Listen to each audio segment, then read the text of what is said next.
بسم اللہ الرحمن الرحیم۔ شروع اللہ تعالیٰ کے پاک نام سے جو نہایت مہربان اور نہایت رحم فرمانے والا ہے۔ رب اشرح لی صدری ویسر لی امری واحلل عقدۃ من لسانی یفقہوا قولی رب زدنی علما۔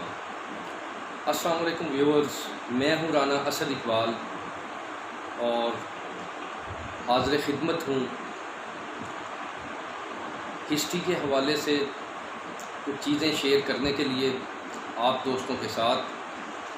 میں نے یہ فیصلہ کیا ہے کہ مختلف ویڈیوز کی صورت میں جو میرے پاس نالج ہے اوور دا ایئرز ہسٹری کے حوالے سے، سب کانٹیننٹ کے جغرافیہ کے حوالے سے، اور انڈو پاک کی history, Pakistan affairs, current affairs, اور ہندوستان کی مختلف اقوام کی ہسٹری، اسپیشلی راجپوت ہسٹری کے حوالے سے، ان کا پیریڈ اور جو بڑی بڑی شخصیات ہیں ان کا آپ سے تعارف کروائیں گے۔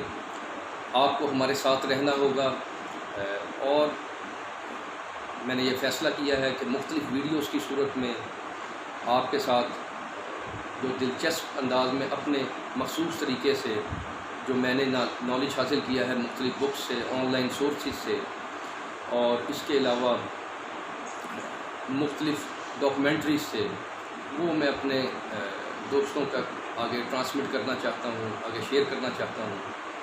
تو امید کرتا ہوں اللہ تعالیٰ کے فضل و کرم سے یہ آپ کے لیے بڑا ہیلپ فل اور نالج فل ہوگا۔ آپ کو میرے ساتھ رہنا ہوگا مختلف ایپیسوڈز کی صورت میں۔ آپ کو بڑے دلچسپ جو ہے ٹاپکس ان کے اوپر ان سے روشناس کروایا جائے گا۔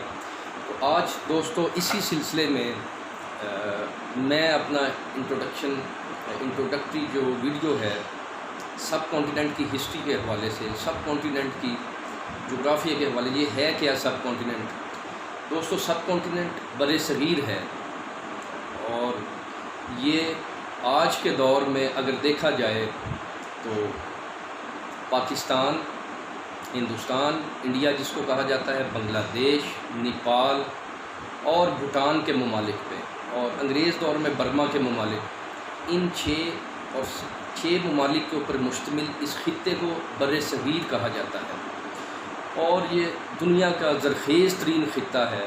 اس کو مختلف ادوار میں جول of the world, crown of the world اور بکٹ آف دا ورلڈ کے نام سے جانا گیا، اور ان کو ان ناموں سے پہچانا گیا۔ بر صغیر کی زرخیزی کے باعث ایک دور میں یہ آدھے سے زیادہ دنیا کو غلہ پرووائڈ کرتا تھا۔ یہاں پہ بہت بڑے بڑے وسیع و عریض میدان اور بہت بلند و بالا پہاڑی سلسلے اور بڑے بڑے دریا، اور دوسری سائڈ پر بحیرہ عرب اور بحیرہ ہند جو کہ اس کے جنوب میں ہے، سمندر بھی موجود ہے، اور وادی سندھ، وادی مہران کی تہذیب، موہنجو ڈوڑو اور ہڑپا کی تہذیب بہت ہی قدیم تہذیب ہے، اور دنیا کی سمیرین سیولائزیشن کے بعد دنیا کی قدیم ترین تہذیب گردانی جاتی ہے، جس کی تاریخ 3 سے 4 ہزار سال قبل مسیح بنتی ہے۔ تو دوستو یہ جاننا اس لیے ضروری ہے کہ ہمارا یہ خطہ کتنا رچ کلچر ہے، یہاں پہ کتنی رچ ٹریڈیشنز رہی ہیں، اور یہ کیا کچھ اس نے دنیا کو دیا ہے، یہاں پہ کیا پیداوار ہوئی، اور انسانی ارتقاء کا عمل جو ہے مختلف اقوام نے یہاں پر کیسے سٹارٹ کیا، اور یہاں سے را مٹیریل جو ہے پوری ورلڈ میں آج بھی مشہور ہے، پرانے ادوار میں بھی جاتا رہا ہے۔ تو دوستو یہاں کی جو ہم شروع کرتے ہیں اس کے پریمیٹیو ٹائم سے، اینشینٹ انڈیا کیسا تھا، یہاں پہ کون سی اقوام تھی، تو اس کو ہم سیریز کی صورت میں آپ کے ساتھ شیئر کریں گے۔ تو پہلی جو سیریز ہے وہ قدیم ہند کے حوالے سے میں آپ سے ڈسکس کروں گا کہ اینشینٹ ٹائم، میڈیول ٹائم اور جو ماڈرن ٹائمز ہے اس کے 3 ادوار ہیں۔ تو اینشینٹ ٹائم جو ہے، جس کو قدیم دور کہتے ہیں ہندوستان کا، وہ 600 قبل مسیح سے لے کر 800 AD یعنی 600 BC سے لے کے 800 عیسوی تک، 800 AD تک کا پیریڈ جو ہے اس کو قدیم دور کہا جاتا ہے، اور اس کے اندر مختلف سیولائزیشنز، مختلف اقوام یہاں پر آتی رہی بر صغیر میں، اور اپنے اپنے نقوش چھوڑتی رہی اور اپنا اپنا کلچر اور حصہ ڈالا۔ تو یہاں کی جو اولین قدیم اقوام ہیں ان میں کول، دراوڑ، اور دراوڑ سب سے مشہور ہے، اور بھیل قوم اور گونڈ قوم جو ہے وہ یہاں کے مقامی باشندے ہیں جو کہ بر صغیر میں تھے۔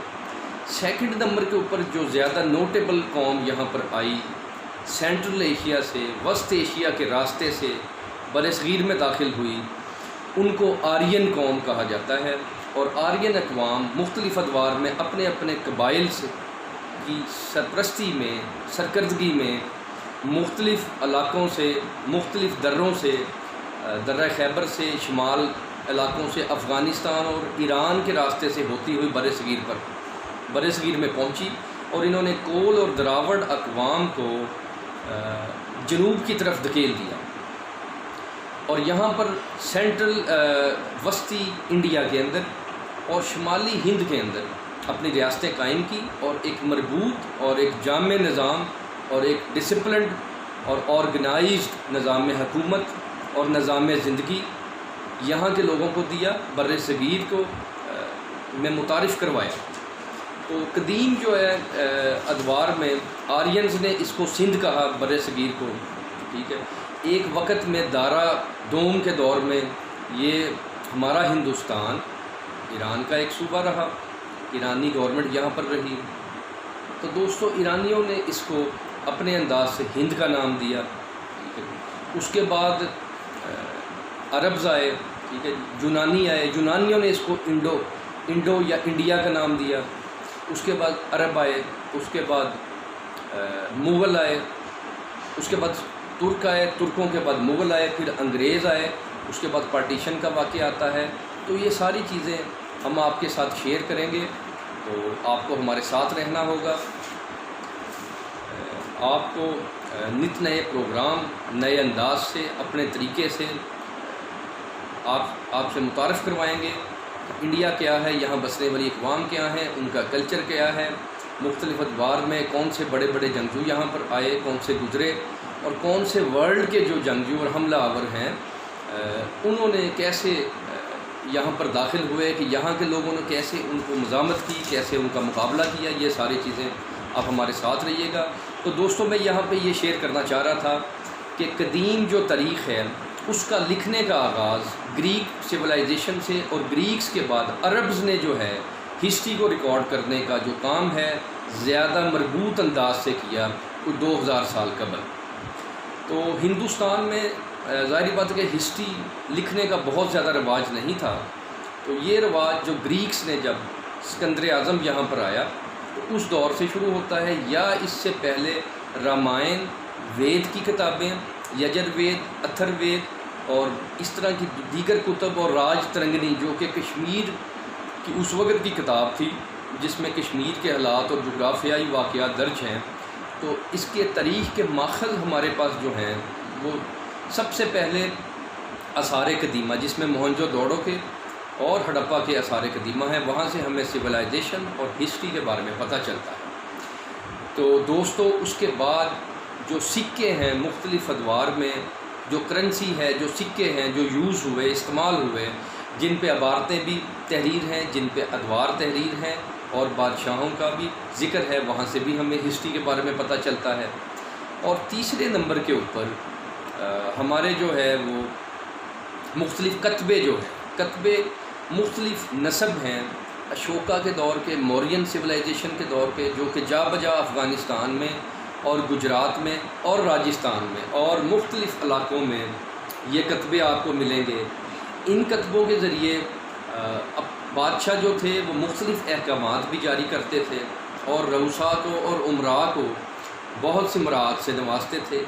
تو ان کتبوں کے ہمیں پتہ چلتا ہے کہ یہ کس دور کے کتبے ہیں، کتنے پرانے ہیں، ان پہ کیا تحریریں ہیں، کون سے بادشاہ ہیں، اور کن کے ان کے اوپر جو ہے وہ مہر ثبت ہیں، اور یہ کس دور حکومت کے ہیں۔ تو یہ 3 سے 4 سورسز ہیں جو ہمیں پتہ چلتا ہے۔ تو آج کی ویڈیو جو ہے وہ اس حوالے سے کہ بر صغیر کیا ہے اور اس کی پرانی اقوام کیا تھی۔ پرانی اقوام دراوڑ تھی، اور آرین جو تھی، آرین سویلائزیشن، یہ 3 سے 4 ہزار سال پرانی ہے۔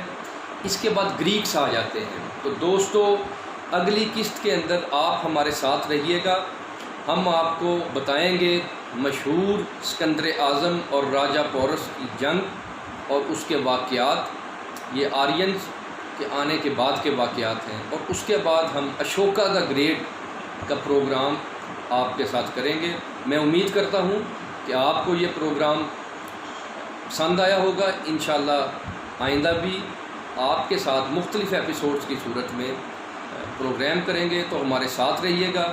نیکسٹ ایپیسوڈ میں سکندر کے بارے میں آپ کو بتائیں گے، راجہ پورس کے بارے میں، اور آپ کو اشوکا کے بارے میں بتائیں گے، اور اس کے ساتھ ساتھ آپ کو راجپوت ہسٹری سے متعارف کروائیں گے۔